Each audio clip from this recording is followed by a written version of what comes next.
Hello dear students, welcome to constant classes. तो आज के लेक्चर में हम डिस्कस करने वाले हैं डिस्टेंस ऑफ क्लोजेस्ट अप्रोच। तो लास्ट लेक्चर में हमने रुदरफोर्ड्स फेमस गोल्ड फॉइल एक्सपेरिमेंट पढ़ा था। उस एक्सपेरिमेंट के अंदर हमने ये देखा था कि कुछ अल्फा पार्टिकल जो है वो स्ट्रेट न्यूक्लियस के बिल्कुल स्ट्रेट ट्रेवल कर रहे हैं, लेकिन न्यूक्लियस को पार नहीं कर पा रहे थे और वो 180 डिग्री डिफ्लेक्शन होकर वापस मुड़ रहे थे। और वो जो अल्फा पार्टिकल है न्यूक्लियस के कितने क्लोज आए, मतलब न्यूक्लियस के कितने क्लोज आके वापस गए।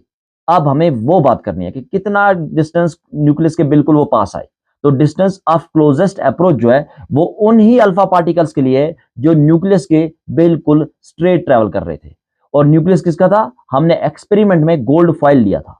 तो वो अल्फा पार्टिकल जो गोल्ड फॉइल के न्यूक्लियस के बिल्कुल स्ट्रेट ट्रेवल कर रहे थे वो कितना क्लोज पहुंचे, तो वो हम इस वीडियो में चेक करने वाले हैं। तो देखो, तो ये जो है ये किसके लिए एप्लीकेबल है? Applicable only for those alpha particles which are travelling straight to gold foil. तो देखो, अगर ये अल्फा पार्टिकल है, ये बिल्कुल स्ट्रेट आ रहा था न्यूक्लियस के, और जब ये स्ट्रेट आया न्यूक्लियस के और कुछ टाइम बाद कुछ डिस्टेंस ने न्यूक्लियस के पास आया होगा और फिर वापस वही डिस्टेंस इसने क्या करा? ट्रेवल करा, मतलब रिवर्ट बैक हो गया। ये 180 डिग्री डिफ्लेक्शन हुआ। अब 180 डिग्री डिफ्लेक्शन हुआ तो ये न्यूक्लियस के कितना क्लोज आया होगा, ये चेक करना है। तो देखो, डिस्टेंस ऑफ क्लोजेस्ट अप्रोच को समझने से पहले हमें थोड़ी सी फिजिक्स की कुछ बेसिक नॉलेज चाहिए। तो जो फिजिक्स की हमें बेसिक नॉलेज चाहिए, हमें एक चीज पता होना चाहिए कि अगर हमारे पास दो पॉइंट चार्जेस हैं Q1 एंड Q2, और ये दोनों पॉइंट चार्जेस किसी डिस्टेंस पे हैं, किस डिस्टेंस पे? कोई R डिस्टेंस है। अगर ये दो पॉइंट चार्जेस हैं Q1 Q2 और ये किसी डिस्टेंस पे रखें, किसी R डिस्टेंस पे, तो इनके बीच जो इलेक्ट्रोस्टैटिक फोर्स होता है जिसको हम F से रिप्रेजेंट करते हैं, वो होता है K Q1 Q2 divide by R square. ये हमारे पास इलेक्ट्रोस्टैटिक फोर्स होता है two point charges at distance R। और K क्या होता है यहाँ पे? K होता है यहाँ पे 1/4 पाई एप्सिलॉन नॉट। ये होता है के का वैल्यू। ये एप्सिलॉन नॉट है, ये एप्सिलॉन नॉट, या इसको बोलते हैं परमिबिलिटी ऑफ फ्री स्पेस। ये तुम लोग 12th क्लास के इलेक्ट्रोस्टैटिक्स में पढ़ोगे, फिजिक्स में। तो देखो, यहां पे हमें पता चला कि इलेक्ट्रोस्टैटिक फोर्स क्या होता है टू पॉइंट चार्ज के बीच? के Q1 Q2 divide by R square. और Q1 और Q2 क्या है? चार्जेस है। ये जो है ये टू चार्जेस है। अब और इलेक्ट्रोस्टैटिक फोर्स जो होता है ये हमेशा मॉड में होता है, मतलब ये हमेशा पॉजिटिव आएगा, ये हमेशा पॉजिटिव आएगा। और एक और फोर्स होती है यहाँ पे, वो होती है, देखो, अगर टू पॉइंट चार्जेस हैं Q1 Q2, तो यहां पे अगर डिस्टेंस इनके बीच कितना है? कोई R डिस्टेंस है। तो R डिस्टेंस है तो इनके बीच हम इलेक्ट्रोस्टैटिक पोटेंशियल एनर्जी भी निकाल सकते हैं। और वो जो होता है उसका फॉर्मूला क्या होता है यहाँ पे? उसका फॉर्मूला होता है K Q1 Q2 divide by R। ये हमारे पास होता है इलेक्ट्रोस्टैटिक पोटेंशियल एनर्जी, जो कि हमारे पास होता है K Q1 Q2 by R। अब यहाँ पे क्या ध्यान रखना है? यहाँ पे Q1 और Q2 को अकॉर्डिंग टू साइन पुट करना है। देखो, चार्जेस क्या हो सकते हैं? चार्ज हो सकता है अपोजिट साइन के हो, एक पॉजिटिव दूसरा नेगेटिव, हो सकता है दोनों सेम हो, दोनों पॉजिटिव हो या फिर दोनों नेगेटिव हो। जो भी साइन होगा अकॉर्डिंग टू साइन यहाँ पे पुट करना है। अगर दो अपोजिट नेचर के होंगे, एक पॉजिटिव और एक नेगेटिव, तो इलेक्ट्रोस्टैटिक हमारे पास इलेक्ट्रोस्टैटिक पोटेंशियल एनर्जी कितने आएगी? माइनस ऑफ के Q1 Q2 बाई R। क्यों माइनस लगाया? क्योंकि दोनों क्या थे? अपोजिट नेचर के थे। तो ये थोड़ी सी जानकारी थी। एक क्या था कि हमारे पास जो इलेक्ट्रोस्टैटिक फोर्स होता है वो किसके बराबर होता है? के Q1 Q2 by R square. और पोटेंशियल एनर्जी या इलेक्ट्रोस्टैटिक पोटेंशियल एनर्जी ये किसके बराबर होती है? के Q1 Q2 बाई R। अब देखो, हम फाइंड करने वाले थे डिस्टेंस ऑफ क्लोजेस्ट अप्रोच। तो ये हम किसके लिए फाइंड कर रहे हैं? उन अल्फा रेज के लिए जो न्यूक्लियस के बिल्कुल स्ट्रेट ट्रेवल कर रहे हैं। तो ये हमारे पास एक अल्फा रेज थी जो न्यूक्लियस के बिल्कुल क्या स्ट्रेट, ये है अल्फा रे, ये अल्फा रे है और ये बिल्कुल स्ट्रेट ट्रेवल कर रही है। लेट्स सपोज यहाँ पे कोई न्यूक्लियस है, यहाँ पे कोई न्यूक्लियस है, तो ये न्यूक्लियस के बिल्कुल स्ट्रेट ट्रेवल कर रही है। क्या ये न्यूक्लियस को पेनिट्रेट करेगी? तो आंसर था कि नो, क्योंकि 1/20,000 जो है वो न्यूक्लियस को पार कर रही थी। तो ऑलमोस्ट ना के बराबर कोई भी न्यूक्लियस को पार नहीं कर सकता। तो ये न्यूक्लियस को पार नहीं कर रही थी, तो क्या हो रहा था? 180 डिग्री पे रिवर्ट हो रहा था। मतलब ये जाएगी न्यूक्लियस के पास और कुछ एंगल के बाद ये वापस आ जाएगी, राइट। अब ये जो अल्फा रे है, अल्फा रेज क्या होते हैं? डबली आयोनाइज्ड हीलियम न्यूक्लियाई, तो He2 पॉजिटिव। मतलब अल्फा रे पे जो चार्ज है वो क्या है? वो है 2 पॉजिटिव चार्ज। या फिर मैं कहूं 2 पॉजिटिव मतलब कितने इलेक्ट्रॉन का चार्ज है यहाँ पे? 2 इलेक्ट्रॉन का चार्ज है। तो मैं यहाँ पे कह सकता हूं जो चार्ज है वो कितना है यहाँ पे? 2 इलेक्ट्रॉन का चार्ज है। और अगर हम न्यूक्लियस पे चार्ज की बात करें तो देखो न्यूक्लियस क्या होता है? न्यूक्लियस का कुछ एटॉमिक नंबर होगा और एटॉमिक नंबर को हम Z से रिप्रेजेंट करते हैं, राइट। अब जो एटॉमिक नंबर होगा उतने उसके अंदर प्रोटॉन भी कितने होंगे? प्रोटॉन भी तो Z के बराबर ही होते हैं। जो एटॉमिक नंबर होगा वही होंगे नंबर ऑफ प्रोटॉन्स। तो प्रोटॉन किसके बराबर होंगे? Z के बराबर। अब जितने प्रोटॉन है उतने ही इलेक्ट्रॉन होते हैं। तो अगर मैं यहाँ पे चार्ज निकालूं तो चार्ज कितना आ जाएगा? चार्ज कितना आ जाएगा? प्रोटॉन कितने और उतने ही क्या है? इलेक्ट्रॉन है। तो चार्ज क्या आ जाएगा? Ze। लेट सपोज अगर ये न्यूक्लियस क्लोरीन का होता तो क्लोरीन पे कितने इलेक्ट्रॉन? 17।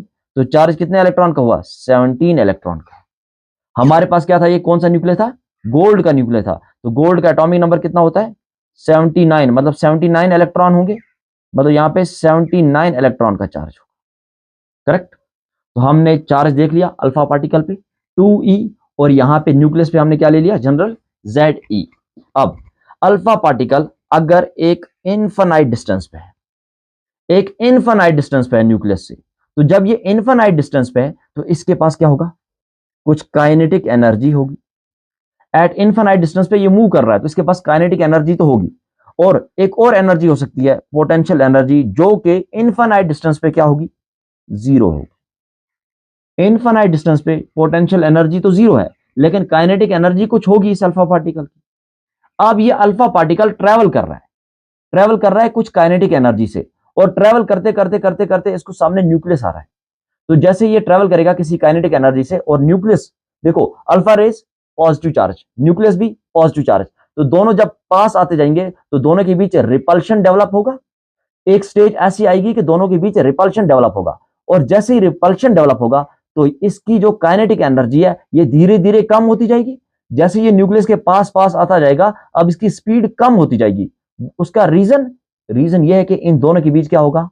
इन दोनों के बीच एक रिपल्शन फोर्स डेवलप होता जाएगा।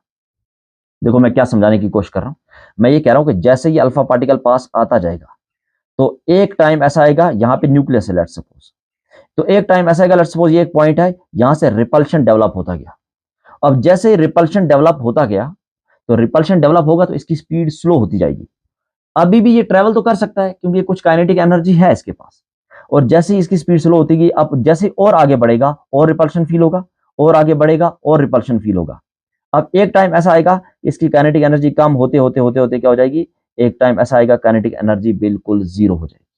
तो इस स्टेज पे मैं कहूंगा ये पॉइंट ए से स्टार्ट हुआ और पॉइंट बी पे इसकी काइनेटिक एनर्जी क्या होगी? जीरो होगी। और जैसे ही काइनेटिक एनर्जी जीरो हुई तो ये यहां से क्या करेगा? अब ये वापस चला जाएगा, अब ये वापस चला जाएगा, राइट। तो एट पॉइंट ए इसकी काइनेटिक एनर्जी क्या थी? मैक्सिमम थी, और पोटेंशियल एनर्जी क्या थी? यहां पे जीरो थी। अब जैसे ये ट्रेवल करता गया तो इसकी काइनेटिक एनर्जी धीरे धीरे धीरे धीरे कम होती गई, और पॉइंट बी पे ये मोमेंटरली जीरो होगी, मतलब काइनेटिक एनर्जी खत्म होगी। तो एट पॉइंट बी मैं क्या कहूंगा? ये काइनेटिक एनर्जी जीरो होगी। और फिजिक्स का एक और लॉ है, क्या लॉ है? तो देखो लेट्स सपोज एक बॉडी है, ये एक बॉडी है, अगर ये बॉडी कहां है? मूव कर रही है, तो इसके पास कुछ काइनेटिक एनर्जी है, इस बॉडी के पास कुछ काइनेटिक एनर्जी है, और जैसे ही ये बॉडी कहां आ जाएगी? रेस्ट में आ जाएगी, तो इसकी सारी काइनेटिक एनर्जी किस में कन्वर्ट हो जाती है? Potential energy. अगर बॉडी मूव कर रही है तो काइनेटिक एनर्जी है, जैसे ही वो रेस्ट में आएगी तो सारी काइनेटिक एनर्जी किस में कन्वर्ट हो जाएगी? पोटेंशियल एनर्जी में। तो देखो ये अल्फा पार्टिकल मूव करता गया करता गया करता गया और पॉइंट बी पे पहुंचा, और पॉइंट बी पे इसकी काइनेटिक एनर्जी जीरो होगी, तो सारी की सारी काइनेटिक एनर्जी किस में कन्वर्ट हो चुकी होगी? Potential energy. अब यहां से जहां पे काइनेटिक एनर्जी जीरो हो गई, क्या यहां से आगे ट्रेवल कर सकता है? तो यहां से आगे ये ट्रेवल नहीं कर सकता। तो ये होगी हमारे पास कि ये न्यूक्लियस के कितना क्लोज पहुंचा। ये अगर न्यूक्लियस है और यहां पे ये पहुंचा तो मतलब इसने न्यूक्लियस के बिल्कुल कितना क्लोज पहुंचा? कितना क्लोज पहुंचा, तो न्यूक्लियस के कुछ ये R0 क्लोज पहुंचा। तो यही है हमारे पास डिस्टेंस ऑफ क्लोजेस्ट अप्रोच, कि न्यूक्लियस के कितना पास पहुंचा है। तो देखो अब हम कैलकुलेट कैसे करें, तो कैलकुलेट करने के लिए हम क्या करेंगे, हम law of conservation of energy apply करेंगे। तो अगर मैं कहूं एनर्जी जो है, टोटल एनर्जी कहां पे, total energy at point A जो है यहां पे था, is equals to total energy at point B. Energy conserve रहनी चाहिए, तो यहां क्या लिखूंगा मैं, total energy at point B कह सकता हूं मैं। अब पॉइंट ए पे हमारे पास कौन कौन सी एनर्जी थी, देखो kinetic energy and potential energy. तो पॉइंट ए पे कौन कौन सी एनर्जी थी, kinetic energy plus potential energy, किसकी, अल्फा पार्टिकल की। और पॉइंट बी पे हमारे पास क्या क्या है, पॉइंट बी पे काइनेटिक एनर्जी पॉइंट बी पे भी थी एंड पोटेंशियल एनर्जी, ये थी एट पॉइंट बी। अब सुनो ध्यान से, लेकिन पॉइंट ए पे पोटेंशियल एनर्जी कितनी थी, 0 थी, और पॉइंट बी पे काइनेटिक एनर्जी कितनी थी, 0 थी। तो हमारे पास एनर्जी क्या बची, kinetic energy equals to potential energy. और काइनेटिक एनर्जी कितनी होती है, देखो हमारे पास क्या आया था, kinetic energy equals to potential energy. Kinetic energy कितनी होती है, काइनेटिक एनर्जी का फॉर्मूला होता है हाफ mv², और ये काइनेटिक एनर्जी थी किसकी, अल्फा पार्टिकल, ट्रेवल कौन कर रहा था, अल्फा पार्टिकल, इक्वल्स टू, हमने थोड़ी देर पहले पढ़ा था, पोटेंशियल एनर्जी किसके बराबर होती है, के Q1 Q2 divide by R है यहाँ पे क्या, R0। देखो R क्या है यहाँ पे, R0, यही तो डिस्टेंस थी, क्लोजेस्ट डिस्टेंस यही तो थी, न्यूक्लियस से कितनी दूरी पे है, तो R0 की दूरी पे है। अब Q1 और Q2 क्या है, तो देखो Q1 हमने अभी थोड़ी देर पहले फाइंड किया था। देखो Q1 कितने चार्ज है, अल्फा पार्टिकल पे कितना चार्ज है, 2 इलेक्ट्रॉन का चार्ज, और Q2 बोले तो न्यूक्लियस पे कितना चार्ज है, Z इलेक्ट्रॉन का चार्ज। तो हमारे पास Q1 और Q2 भी है, और अप्लाई करते हैं, देखो half m alpha v alpha का स्क्वायर किसके बराबर आएगा, K। Q1 की जगह क्या लिखूं, 2 इलेक्ट्रॉन का चार्ज, इनटू Q2 की जगह क्या लिखूं, Z इलेक्ट्रॉन का चार्ज, डिवाइड बाय R0। अब इसको further, half m alpha v alpha का स्क्वायर किसके बराबर होगा, K, E into 2Z E square divide by R0, right. ये हमारे पास आएगा डिस्टेंस ऑफ क्लोजेस्ट अप्रोच, ये हमारे पास आया डिस्टेंस ऑफ क्लोजेस्ट अप्रोच। तो देखो यहाँ पे हमारे पास v क्या है, वेलोसिटी, z हमें पता है एटॉमिक नंबर, e हमें पता है इलेक्ट्रॉन का चार्ज, और m क्या है, m है हमारे पास मास, किसका मास है, मास ऑफ अल्फा पार्टिकल। और अल्फा पार्टिकल का मास कितना होता है ये तुम्हें पता होना चाहिए, वो होता है 4 और 4 AMU को अगर केजी में लिखना है तो क्या लिखोगे, 4 kg मत लिख देना, 4 AMU का वैल्यू कितना होता है, 1.66 इंटू 10 की पावर -27, ये आ जाएगा हमारे पास kg, राइट। और k की वैल्यू अगर चाहिए तो k की वैल्यू होती है 9 इंटू 10 की पावर 9 न्यूटन मीटर स्क्वायर पर कूलम स्क्वायर। तो ये हमारे पास था डिस्टेंस ऑफ क्लोजेस्ट अप्रोच। तो बहुत ही रेयरली इस पे कभी क्वेश्चन पूछा जा सकता है, अब पूछा जा सकता है तो इसलिए हमने इसको डिस्कस कर लिया है। और अगर वीडियो अच्छी लगी हो तो लाइक, शेयर एंड सब्सक्राइब करना ना भूलें। Thank you.